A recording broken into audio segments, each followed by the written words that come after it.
Hello, this is Bible Reading in a Year for January the 25th. And today our Old Testament reading finishing up in Genesis. We're going from Genesis 50, which is the last chapter of Genesis, into Exodus 2:10. So let's get started. Then Joseph fell on his father's face and wept over him and kissed him. Joseph commanded his servants, the physicians, to embalm his father. So the physicians embalmed Israel. Now 40 days were required for it, for such it is the period required for embalming.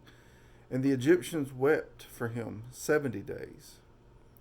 When the days of mourning for him were past, Joseph spoke to the household of Pharaoh, saying, If now I have found favor in your sight, please speak to Pharaoh, saying, My father made me swear, saying, Behold, I am about to die. In my grave, which I dug for myself in the land of Canaan, there you shall bury me. Now therefore, please let me go up and bury my father, then I will return. Pharaoh said, Go up and bury your father, as he made you swear. So Joseph went up to bury his father, and with him went up all the servants of Pharaoh, the elders of the household, and the elders of the land of Egypt, and all the household of Joseph and his brothers and his father's household. They left only their little ones and their flocks and their herds in the land of Goshen. There also went up with him both chariots and horsemen, and it was very great company.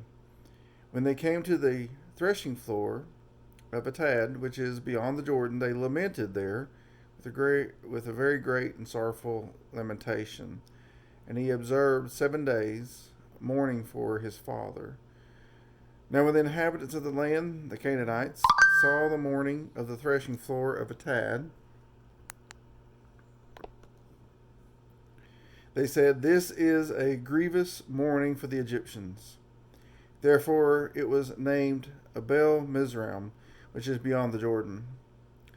Thus his sons did for him as he had charged them, but his sons carried him to the land of Canaan and buried him in the cave of the field of Machpelah, before Mamre, which Abraham had bought long ago, along with the field for a burial site, from Ephraim the Hittite. After he had buried his father, Joseph returned to Egypt, he and his brothers and all who had gone up with him to bury his father. When Joseph's brothers saw that their father was dead, they said, What if Joseph bears a grudge against us and pays us back in full for all the wrong which we did to him? So they sent a message to Joseph, saying, Your father charged before he died, saying, Thus you shall say to Joseph, Please forgive, I beg you, the transgression of your brothers and their sin, for they did you wrong. And now please forgive the transgression of the servants of the God of your father. And Joseph wept when they spoke to him. Then his brothers also came and fell down before him and said, Behold, we are your servants. But Joseph said to them, Do not be afraid, for am I in God's place? As for you, you meant evil against me, but God meant it for good, in order to bring about this present result, to preserve many people alive. So therefore, do not be afraid. I will provide for you and your little ones. So he comforted them and spoke kindly to them. Now Joseph stayed in Egypt, he and his father's household, and Joseph lived 110 years. Joseph saw the third generation of Ephraim's son. Also the sons of Machir, the son of Manasseh, were born on Joseph's knees. Joseph said to his brothers, I'm about to die, but God will surely take care of you and bring you up out of this land to the land which he promised an oath to Abraham, to Isaac, and to Jacob. And Joseph made the sons of Israel swear, saying, God will surely take care of you, and you shall carry my bones up from here. So Joseph died at the age of 110 years, and he was embalmed and placed in a coffin in Egypt. Exodus chapter 1. Now these are the names of the sons of Israel who came to Egypt with Jacob. They came each one with his household: Reuben, Simeon, Levi, Judah, Issachar, Zebulun, and Benjamin, Dan and Naphtali, Gad and Asher. All the persons who came from the loins of Jacob were 70 in number, but Joseph was already in Egypt. Joseph died, and all his brothers, and all that generation.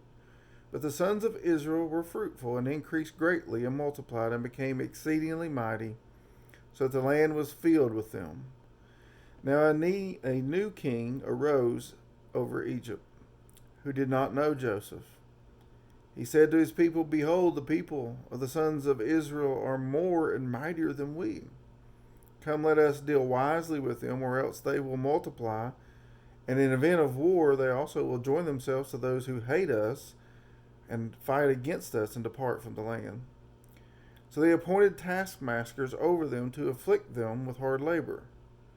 And they built for Pharaoh storage cities, Pithom, Ramses. But the more they afflicted them, the more they multiplied, and the more they spread out, so that they were in dread of the sons of Israel. The Egyptians compelled the sons of Israel to labor rigorously, and they made their lives bitter with hard labor in mortar and bricks, and all kinds of labor in the field, all their labors which they rigorously imposed on them. Then the king of Egypt spoke to the Hebrew midwives, one of whom was named Shiphrah, and the other was named Puah. And he said, When you are helping the Hebrew women to give birth, and see them upon the birth stool, if it is a son, then you shall put him to death. But if it is a daughter, then she shall live. But the midwives feared God, and they did not do as the king of Egypt had commanded them, but let the boys live. So the king of Egypt called for the midwives, and said to them, Why have you done this thing, and let the boys live? The midwives said to Pharaoh, Because the Hebrew women are not as the Egyptian women, for they are vigorous and give birth before the midwife can get to them. So God was good to the midwives, and the people multiplied and became very mighty. Because the midwives feared God, he established households for them. Then Pharaoh commanded all of his people, saying, Every son who is born you are to cast into the Nile, and every daughter you are to keep alive. Now a man from the house of Levi went and married a daughter of Levi.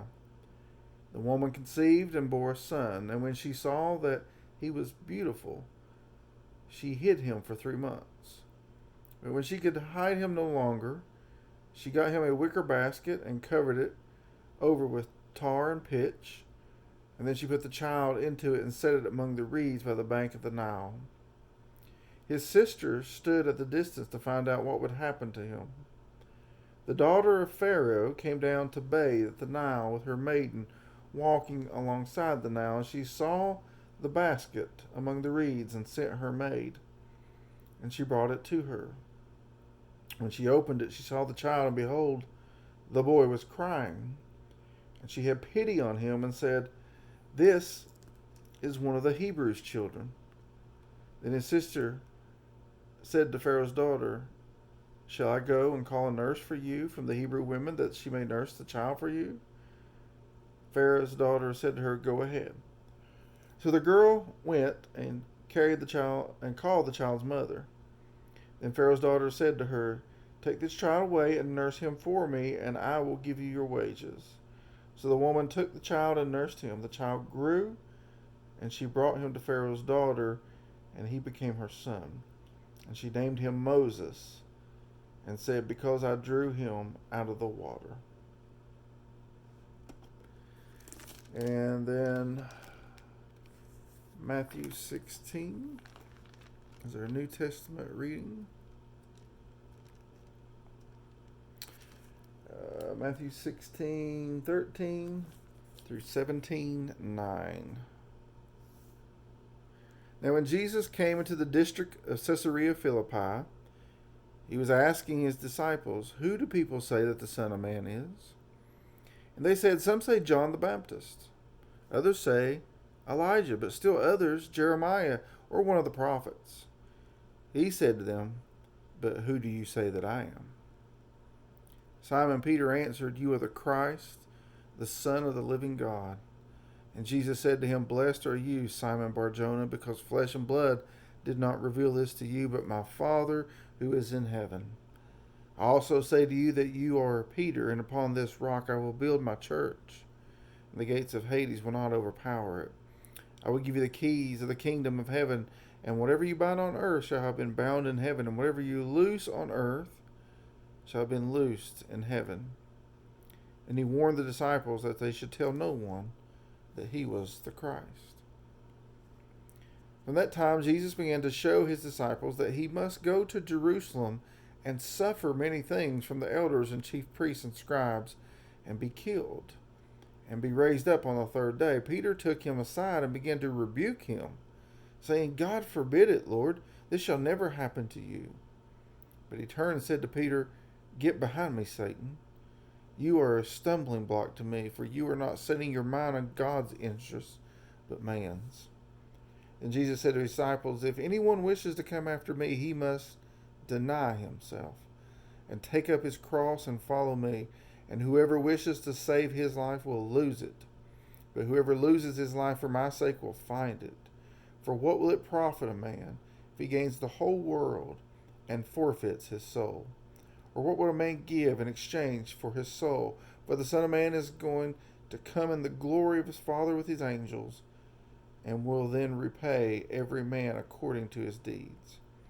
Truly I say to you, there are some of those who are standing here who will not taste death until they see the Son of Man coming in his kingdom.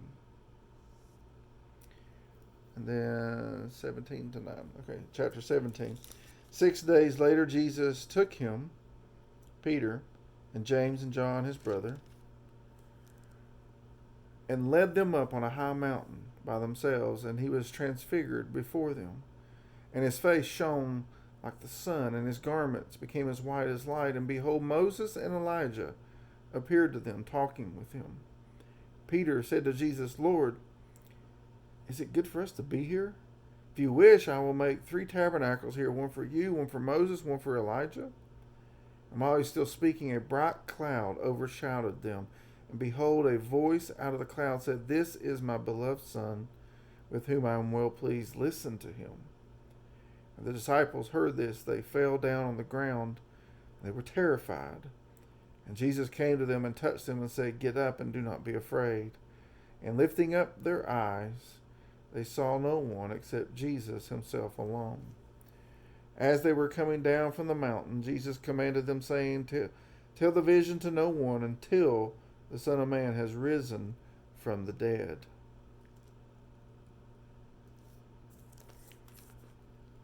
And Psalm 21.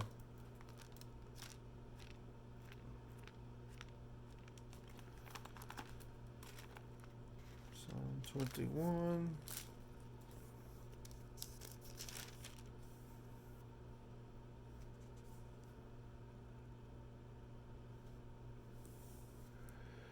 O Lord, in your strength the king will be glad, and in your salvation how greatly he will rejoice. You have given him his heart's desire, and you have not withheld the request of his lips. For you met him with the blessings of good things. You set a crown of fine gold on his head. He asked life of you. You gave it to him. Length of days forever and ever. His glory is great through your salvation. Splendor and majesty, your place upon him. For you make him most blessed forever. You make him joyful with gladness in your presence. For the king trusts in the Lord, and through the loving kindness of the Most High, he will not be shaken. Your hand will find out all of your enemies. Your right hand will find out those who hate you. You will make them as a fiery oven in the time of your anger. The Lord will swallow them up in his wrath, and fire will devour them. Their offspring you will destroy from the earth, and their descendants from among the sons of men. Though they intended evil against you and devised a plot, they will not succeed, for you will make them turn their back. You will aim with your bowstrings at their faces. Be exalted, O Lord, in your strength. We will sing and praise your power. Proverbs 5.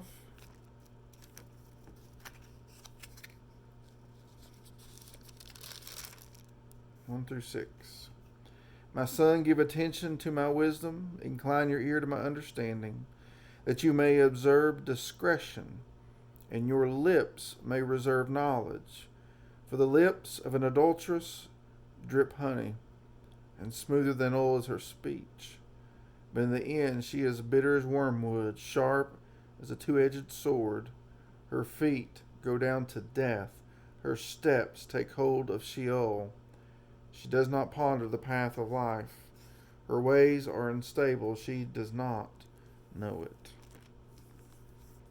The Word of God for the people of God. This is Bible reading in a year for January the 25th.